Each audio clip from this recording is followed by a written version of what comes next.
Lieutenant General Jon A. Jensen is the Director of the Army National Guard. He is responsible for developing and implementing all federal policies and programs affecting the Army National Guard, a force of nearly 335,000 soldiers in the 50 states, 3 territories, and the District of Columbia. General Jensen is a former Adjutant General of Minnesota. I'd like to welcome to the stage my good friend, colleague, and partner, General Jon Jensen. John? Mick, thank you very much. And greetings, everybody, from our NGAUS headquarters. I'm here in the Hall of States. For those of you that have been here in this room, you would not recognize what it looks like right now. It certainly looks like a TV studio. I've had the opportunity to watch our conference yesterday and today, and to the NGAUS team here. You've just hit it out of the park. It's just a fantastic presentation from what I've seen outside of this room and now being here and seeing what's going on. It's just amazing.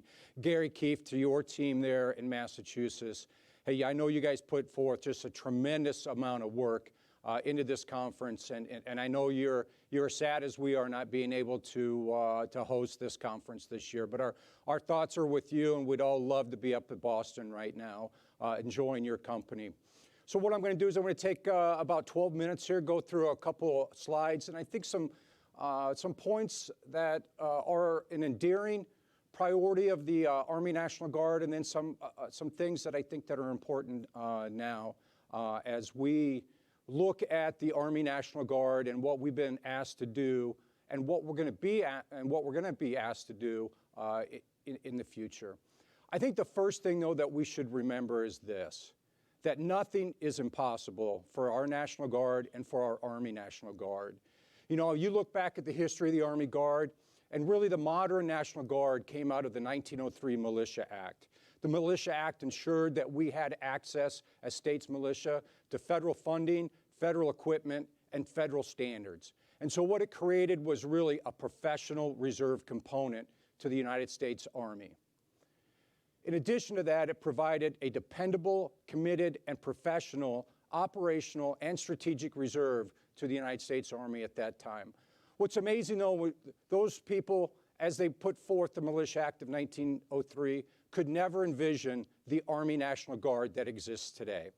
For example, in June, 99,000 Army Guardsmen were on orders, either in support of the warfight overseas or here domestically, in support of COVID, and in support of civil unrest operations. It's amazing to think 99,000 Army National Guardsmen on orders in June.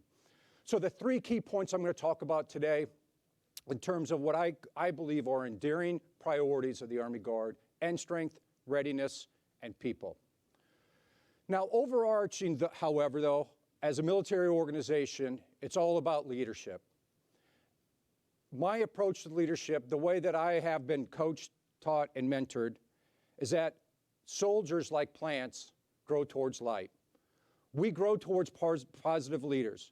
I look in my career, the leaders that have had the most impact on my career certainly led through being positive. And so what I'm asking each and every Army leader, as we move through the period that we are now and the challenges that we have now, and we move through modernization and reform in order to achieve the readiness goals that the Army Chief of Staff has for us, that we're going to do this in a positive manner with a laser focus on the future.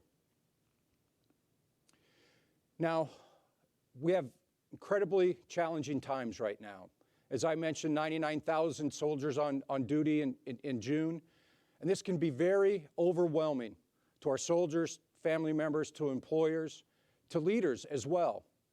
But I want you to know that together we will get through this, much like we did as a nation during our Civil War, much like we did as a nation during World War II. So there is nothing that the Army National Guard, the National Guard, cannot accomplish. And so what I'm saying is, let's take advantage of all the resources that we have. Let's take advantage of all the leadership that we have. Let's don't allow that this current time becomes an overwhelming time for us. Now, as we look at the key priorities, I believe for the Army National Guard, first and foremost, it's always strength. Strength is our core responsibility to the United States Army, to the Department of Defense, to Congress, and to the citizens of our nation. Congress and the Army gives us force structure. Their expectation with that force structure is we will make that force structure ready in order to respond in support of the National Defense Strategy, as well as to our governors and our citizens inside of our state. The core baseline of all readiness starts with strength and personnel readiness. So what I'm asking every leader to do is to continue to focus on our strength. This year in the Army Guard, despite all the challenges that we've been faced with, we believe that we're going to meet our in-strength mission as assigned by the Army. That's amazing. And it's a credit to the leadership that we have out in our states. It's a credit to the focus that we have on priorities of the organization. And strength will always be a priority of the Army National Guard. The second priority, and I think institutional priority, if you will, is readiness, and we've talked a little bit about that. Certainly, it's no secret that COVID-19 has had an impact on our individual and our collective readiness. Individual readiness, over 18,000 school slots were lost this year, a combination of professional military education, skill and functional schools, as well as MOS qualification schools. It is going to take us a while to make that back up. 18,000 school slots have been lost. This is not something that we can overcome in 1 year, in one training year. We've looked at it. Our analysis is we believe it's going to take us up to 3 years to gain back those slots and give those educational opportunities to our soldiers. And so it remains very important as we talk about personnel readiness being the baseline of all other readiness, that we continue to focus on professional military education and MOSQ. That is the baseline. Now, we had the Army Chief of Staff, General McConville, yesterday come in and talk to the NGAUS Conference, and he kind of laid out his vision for the Army. And this is very important because as the Army goes, the Army Guard is going to go with the Army. And he talks about multi-domain operations. This is very important. He talked about multi-domain task forces, precision long-range fires, precision long-range effects. These are all opportunities that the Army National Guard is going to get to help contribute to our nation and to our Army. But we'll only get those opportunities if we're ready, if we're manned and we're ready. So there's a very strong reason for our focus on strength and individual readiness, because the Army is about to have transformative change, and we want to be a part of that. General Holkinson earlier this afternoon talked about our 8 National Guard divisions, and he laid out a very good vision for the future of the divisions, and I just like to add to that just a little bit. So the Army's defining divisions as that key echelon, the decisive echelon at the tactical level.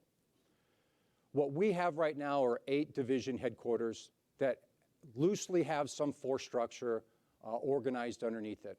Under General Holkinson's vision, what we're going to do is we're going to initially align for training most of our force structure in the Army Guard underneath divisions to begin looking like our active component force structure. But that's not the end of this. My goal is that we're going to move our 8 divisions into 8 combat-capable divisions. As the Army moves to multi-domain operations, as the division remains the decisive tactical echelon, our 8 National Guard divisions will need that capability, and we're going to need to prepare them. And then as General Holkinson talked about, I think a very critical part of this is the ability to enhance our talent management across our states, where we'll give officers and senior NCOs opportunities that maybe don't exist right now. And then finally, as it relates to people. So we talk about what are the asymmetric advantages of the United States Army. And I think there's 3. First and foremost is our NCO Corps. We have an NCO Corps that every other Army in the world wants. They're unable to create.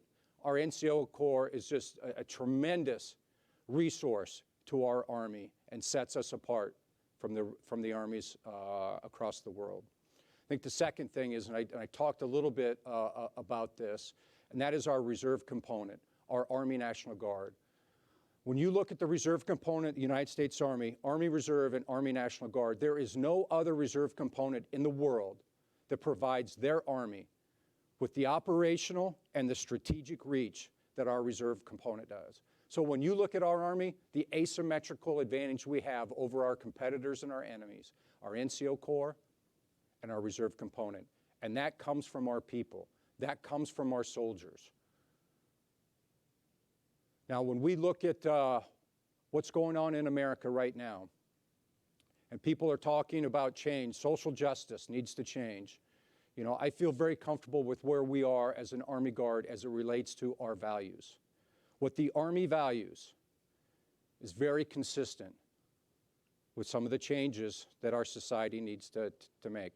So I don't see great change that needs to take place in our Army. When you look and you read the NCO Corps and what we expect from our NCOs, when we apply that, when we're at our best, we're reaching all of these things that we're trying to change as Americans. All of these support diversity, inclusion, and equity.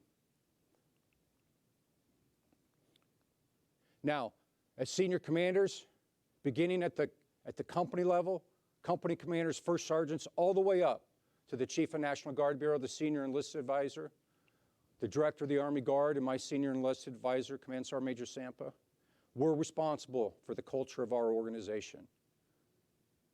We have very high expectations of our leadership. Our soldiers today are no different than soldiers throughout history. They have high expectations for their leadership, that we're competent, we're positive, and we're prepared to lead. In addition, they want to contribute. They want to add value to their organization. They want meaningful tasks. Why is it that the retention rate in the Army Guard continues to increase while we've had some of the highest op tempo this year in our history? It's because our soldiers are adding value to their community. They're proud of that, and they want to continue to do that. So our soldiers will stay if the leadership meets their high expectations and we give them meaningful tasks. If we don't, our soldiers will leave and we'll begin losing what I think is our asymmetric advantage over our enemies. So with that, I know today we've allocated some time for some questions, and so I'm very interested in the questions that we have out on the floor. So Mick, I turn it back over to you for questions. Thank you. Thank you, General Jensen. We appreciate you spending some time with us, sharing your vision for the Army National Guard, and taking some questions from us. So we heard both General McConville and General Hokanson, and you mentioned this multi-domain operation. What opportunities do you see for growth in force structure in ISR, long-range precision fires, and air and missile defense as we grow out that 8 National Guard combat-capable divisions? Yeah, that's a great question, and it really lays out some key enablers to a division-centric force. As the division becomes that decisive echelon, right now we just don't have some of the enablers that we need. ISR is a great example of that. You know, the discussion is how do we enable the division in ISR while leaving that capability in the brigade.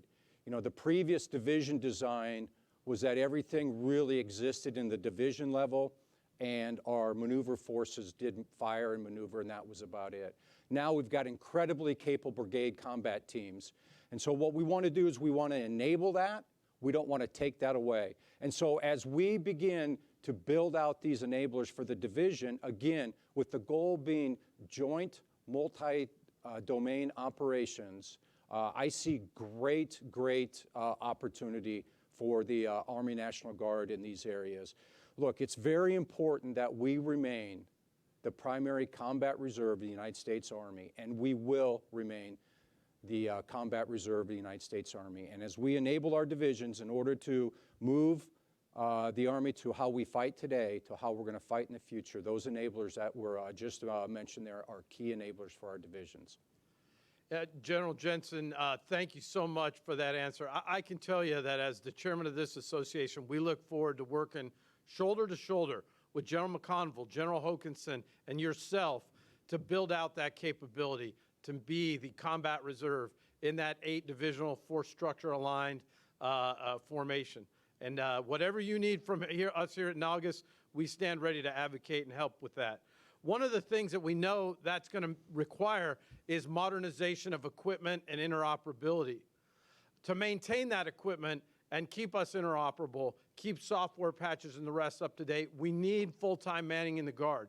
Can you talk to us about what your initiatives are going to look like as the new director to advance in the Army program an upping of full-time manning in the Army National Guard? Yeah, full-time manning in the Army National Guard is so key. How we man the Air Guard and the Army Guard is completely different. And my assessment as an adjutant general, as a division commander, is we didn't have the full-time resources that we needed to have. We didn't have the permanent full-time resources, right? When your unit got ready to mobilize, you would get some ADOS, and we'd have an influx of soldiers that would come in, and we would solve problems. The unit would deploy, the unit would come back, those temporary employees would then leave, and you know what? We began digging ourselves into a hole again, because much of our equipment is exactly what General McGuire just laid out. We have to touch it every single week to get patches. We can't wait to do it during drill, because there's just not enough time to get the patches downloaded and then use the equipment. So that's all got to be done beforehand. We know that our maintenance enterprise is undermanned, right? And some of our formations are stressed as it relates to meeting the operational readiness requirement of their formations. So I can tell you, having been an adjutant general, having been a division commander, and I'll go all the way back to my battalion days, having been a battalion S1, I know we're undermanned. And I know that this is a priority for our association, it's a priority for our Army Guard, and I know it's a priority for the Chief of the National Guard Bureau. Now, what we have to do, obviously, is we're going to have to work with the Army to grow that incrementally. What I would say as an adjutant general, you know, if you authorized me 300 new employees in a given year, I wouldn't want that, because I was probably going to make hiring mistakes, and I don't want to make hiring mistakes, right? I want to hire somebody once and go through that process once. So I think it's incremental growth, and I think it's focused on our tactical formations. It's not more growth for the state headquarters. Nobody is asking for that. Nobody's advocating for that. What we want to do is we want to get more full-time employees down at the unit level, the company and the battery level. Those formations that are incredibly stressed as we talk about what we've been doing op-tempo-wise this year and the years before that. Thanks. You know, you talk about growth and meeting those requirements. Over the last few years, you know, as a soldier, we've struggled to meet end strength, but in your report, we've made it this year. And my thoughts are, how do you plan as, you know, the primitive force and the personnel-based force of the DoD, the Army, to leverage the greatness of the nearly 90,000 soldiers and airmen that have been deployed domestically to make sure we ride that tailwind for recruiting over the next 2 years? What's your plan to continue to build that out and make sure we can man the force structure we have? Well, I think the first step is, you know, is establishing priorities, right? Because that's where resources go. So priority one is going to be the recruiting and the retention of our soldiers. It has to be. Now, we suffered a little bit when we were at the Budget Control Act, really, and we saw that the Army Guard strength had decreased 350,000 down to 335, and many of us thought we were going to go even lower. And so as we began moving resources around, because we thought we were on a ramp taking us down, my assessment was we certainly took too many resources away from our recruiting enterprise. We will not do that in the future. If end strength is our first obligation to the Army, end strength will be our first resource priority in the Army Guard. Now, what we've done over the last couple of years, and we're beginning to see that effect, is we increased our recruiting strength across the nation. We've increased retention bonuses in our formations. We've incentivized our recruiters with recruiter incentive pay to ensure that as recruiters, that they're not focused on just doing their mission, but exceeding their mission. So all of these things, as well as the great work that our soldiers are doing today, all of this is contributing to a very healthy recruiting and retention year.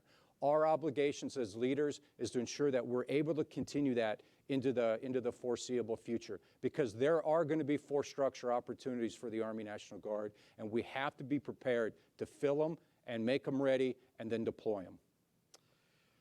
Thank you very much, General Jensen. This is last question. We've been kind of teeing this up for all the 4 stars, and we'd like to give it to you as well.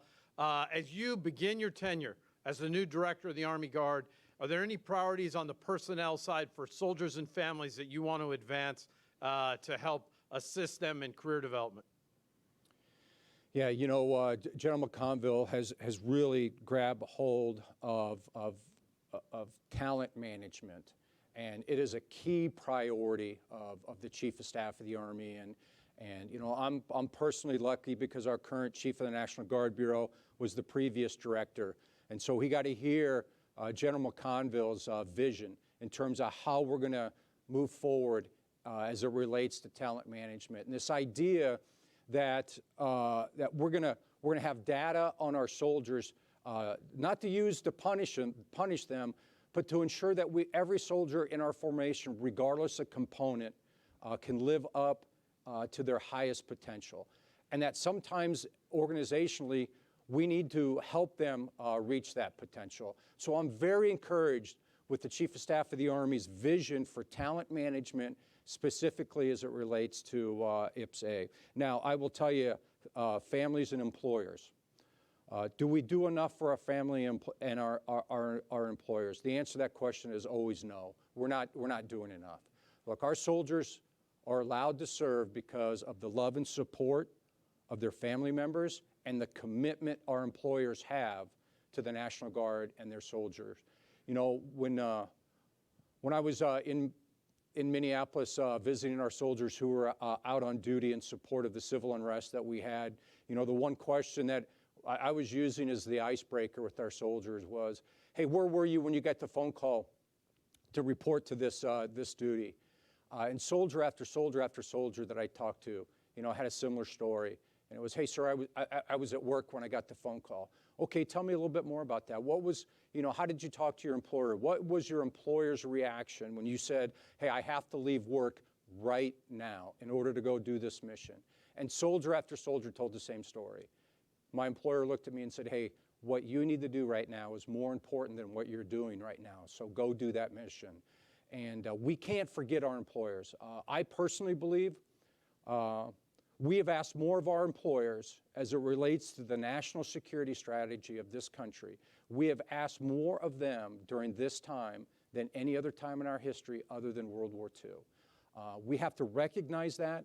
We have to thank them for that in many ways, in meaningful ways, because we can't meet the mission that our nation demands of us. We can't meet the mission that our governors demand of us without the support of our family and our employers. Well, thank you so much, General Jensen, for joining us today. You know, I can say as a former colleague of yours, as an adjutant general of the great state of Arizona, serving alongside you in the great state of Minnesota, and your relationship with Governor Walz, you're a great partner. And all of us as TAGs are super proud of you being in this position as the director. And your background as a true warfighter, a division commander who's deployed, you are going to be the voice for the Guard, along with General Hokanson and General Lowe. So thanks again for your service. We're all very proud of you that you're moving on up and taking our Army National Guard to the next level. And you'll be receiving a very unique coin, like all of the other speakers we've had today.